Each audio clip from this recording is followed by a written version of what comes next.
सफ और मुसलमानों की जो नारे तकबीर की गूंज है, इससे कुफर डरता है। तो जो मैं बात आपसे अर्ज करने लगा था वो यही है कि हमारी मसाजिद के अंदर 3 बिदआत दाखिल हो गई। कितनी कितनी जोर से बोले। 3 बिदआत दाखिल हो गई है। कितनी? पहली बिदअत जो हमारे दरमियान दाखिल हुई है वो मोबाइल है। क्या है? क्या है? मोबाइल के जरिए आप देखिए कि लोग अपना मोबाइल ही नमाज में बंद नहीं करते। मैं और आप ये नियत करें कि हम नमाज के दौरान कम से कम अपना मोबाइल घर छोड़ के आएंगे। भाई हमारा और अल्लाह का ताल्लुक है, हमारा अल्लाह के साथ ताल्लुक कायम हो रहा है, और अल्लाह ताला के साथ ताल्लुक कायम होने पर भी कभी किसी के मोबाइल की टून बजती है, कभी किसी की बजती है। तो बताइए कि इस तरह नमाज का, अगली नमाज का दिल में शौक कैसे पैदा होगा कि जब आपने इसी नमाज का एहतमाम नहीं किया। दूसरी जो बहुत बड़ी बिदअत है वो ये कुर्सियों का रवाज है।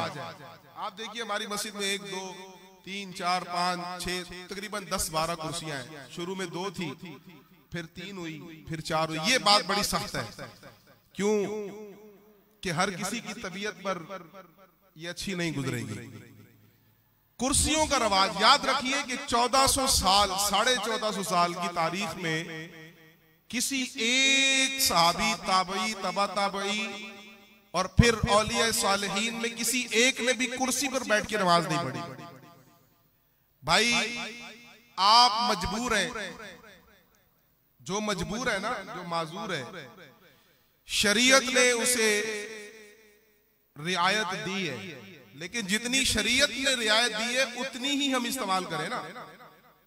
हम अगर छोटी मोटी परेशानी और तकलीफ को शरीयत का एक अहम हिस्सा बना लेंगे तो याद रखिए कि मस्जिद की सफों की रौनक खत्म हो जाएगी, और जो चर्च के मनाजिर है ना वो आपकी मस्जिदों में नजर आएंगे। आपने देखा कि चर्चों के अंदर कुर्सियां होती हैं, उनका पादरी खड़ा होकर वाइज करता है और उसके वाज पर सारी कुर्सियां लगी होती है और वो खड़े हैं, बैठे हैं, खड़े। मस्जिदों की रौनक ये है कि आपकी सफें बहाल हो। आपकी सफ टूट गई, आपने कुछ नहीं पाया, सारी जिंदगी गुजार दी आपने। शरीयत ये कहती है आप खड़े नहीं हो सकते, आप खड़े नहीं हो सकते ना भाई, आप बैठ जाए, आप बैठ के नमाज पढ़े। कहां बैठ जाए? सफ पे बैठ जाए। आप सजदा नहीं कर सकते, शरीयत आपसे यही कहती है कि आप सजदा नहीं कर सकते, आप उस चीज के मुकल्लफ नहीं है, आपसे सवाल भी नहीं है। लिहाजा जब आप सजदा नहीं कर सकते ना तो आप इशारे से सजदा कर ले, आंख के इशारे से सजदा कर ले, बाज़ औक़ात सर से सजदा कर ले। याद रखिए बाज लोग ऐसे झुकते फिर उठते, फिर दीन नहीं पढ़ा ना, वो समझते शायद कि हमारा झुकाना रुकू के लिए बहुत जरूरी है। जब माजूर है तो इशारा सर का होता है। किसका होता है? इशारा किसका है? सर का है। आप सर के इशारे से रुकू कर ले, सर के इशारे से आप सजदा कर ले। आप बताएं कितनी प्यारी शरीयत ने हमें इजाजत दी है। अब ठीक है, अब हम जमीन पर भी नहीं बैठ सकते, अब हमें शरीयत ने एक और इजाजत दी है।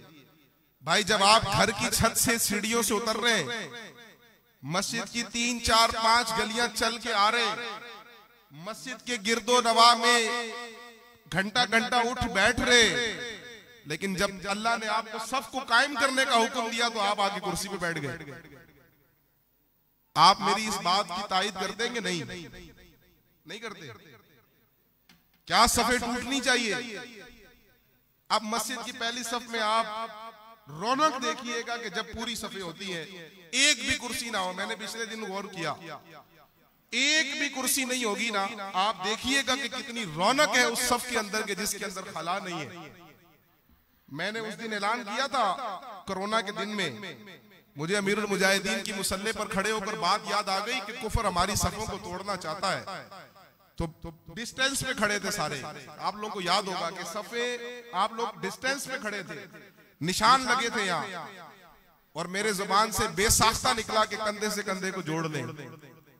बेसाख्ता निकला मेरी जुबान से, तो लोग दौड़ कर आए और उन्होंने कंधे से कंधे को जोड़ा। तो पता चला कि जब कुफर ने हमारी सफों को तोड़ा था तो हमें उसकी अहमियत को पता चला था। तो जब आप अब जमीन पर भी नहीं बैठ सकते, आप चल भी नहीं सकते, तो भाई अब शरीयत आपको कहती है कि आप अपने घर में नमाज पढ़ लें। कहां नमाज पढ़ लें? आपके दिल के अंदर जमात की नियत है, आप शौक रखते हैं जमात से नमाज पढ़ने का, आप बड़ी कोशिश करते हैं मैं नमाज जमात से पढ़ूं, लेकिन आपके अंदर हिम्मत नहीं है, तो अल्लाह आपको जमात का सवाब अता फरमाएगा। लेकिन अगर आप घर की सीढ़ियां उतर के आ रहे हैं और फिर आप गलियां भी 2 दिन चल के आ रहे हैं और नमाज में 10 मिनट बाकी है, तो 4-5 जगहों पर बैठ के गुफ्तगू भी कर रहे हैं, मस्जिद में आकर आपका कुर्सी पर बैठने का आपको कोई हक नहीं। आप अल्लाह के घर की इन सफों को ना तोड़ें, खुदा का वास्ता है। अल्लाह की बारगाह में मुझे भी गिरफ्त में ना करवाएं कि मुझसे ये सवाल हो कि तेरी मस्जिद, जिस मस्जिद में तू इमामत करता था, तेरी मस्जिद को तो लोगों ने चर्च बनाने की कोशिश की, आप नहीं बना रहे चर्च, लेकिन मंजर तो चर्च का। आज अगर खुली, पहले 4 कुर्सियां थी, लोग बड़ी शौक से कहते हैं ये 4 कुर्सियां मेरी तरफ से, ये 5 कुर्सियां मेरी तरफ से। भाई मैं आज से ये नियत कर रहा हूं, हम अपनी मस्जिद से कुर्सियां खत्म कर रहे हैं। आप लोग मेरा साथ देंगे? साथ देंगे? इन कुर्सियों को हम खत्म कर रहे हैं, हम मस्जिद की सफ को बरकरार रखेंगे। अब ये देख लीजिएगा, सुबह बड़े प्रोपोगंडे होंगे और मैं प्रोपोगंडे का आदी हो गया पक्का, यकीन जाने। मैं कहता बस बंदा डीट होना चाहिए, तो मुझे कोई टेंशन नहीं है। फजर से इंशाअल्लाह हम कुर्सियां खत्म कर रहे हैं, ठीक है? ये बिद्दत है, जब हुजूर ने नहीं किया, असहाब ने नहीं किया, ताबईन ने नहीं किया, तबा ताबईन ने नहीं किया, 100 साल तक के पहले बुजुर्गों ने नहीं किया, तो हम क्यों करें? हो सकता है किसी मौलवी ने जायज का फतवा दिया हो, लेकिन याद रखिए कि हम सफों की खूबसूरती को खत्म नहीं करेंगे। आप सफ में बैठकर नमाज पढ़े भाई।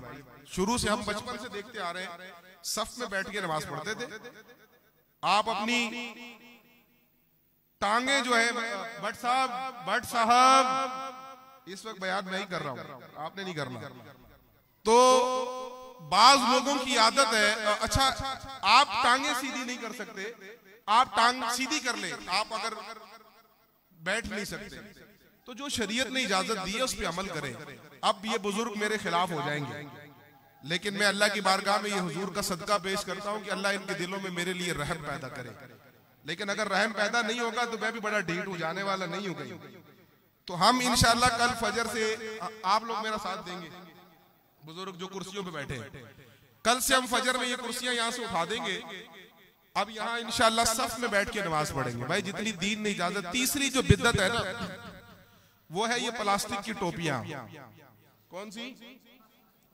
मैंने, अल्लाह मेरा जानता है कि 13-14 साल हो गए इस मस्जिद के अंदर, मैं कभी भी टोपियां खरीद के नहीं लाया प्लास्टिक वाली। भाई दुनिया के मालदार के सामने खड़े हो रहे हैं, टाई भी लगा रहे हैं, पैंट भी पहन रहे हैं, कोट भी पहन रहे हैं, शर्ट भी उसको अंदर किया हुआ है, पूरे बाबू बन के जा रहे हैं। लेकिन जब खाली के कायनात की बारगाह में खड़े हैं तो सड़ी हुई, पीली सी, नीली सी, हरी सी, गंदी सी टोपी पहनी हुई है। अल्लाहू अकबर, ये क्या है? ये बिद्दत है। टोपियां वोपियां अपनी साफ सुथरी घर से लाया करें। ये गंदी टोपी पहन के रब की फरमाए और कामिल और अकमल तरीके से जिस तरह हुजूर चाहते हैं, अल्लाह हमें ऐसा दीन पर चलने की तौफीक अता फरमाए। भाई कुर्सी वाला मसला समझ आया है? किस किस को समझ नहीं आया हाथ खड़ा करके बताएं। अच्छा, किस किस को आया है जरा बताएं हाथ खड़ा करके। आ गया ना समझ? बस अब आप फजर में सफ की बहार देखिएगा कि फजर नमाज के, हमारे पास नमाजियों की तादाद अच्छी है। हमारे पास फजर में जो है वो 3 सफे होती है अल्हम्दुलिल्लाह, का बाजों का 4 भी होती है, अच्छी तादाद है। लेकिन क्या बात है कि हम नमाज वैसी पढ़, आपको पता है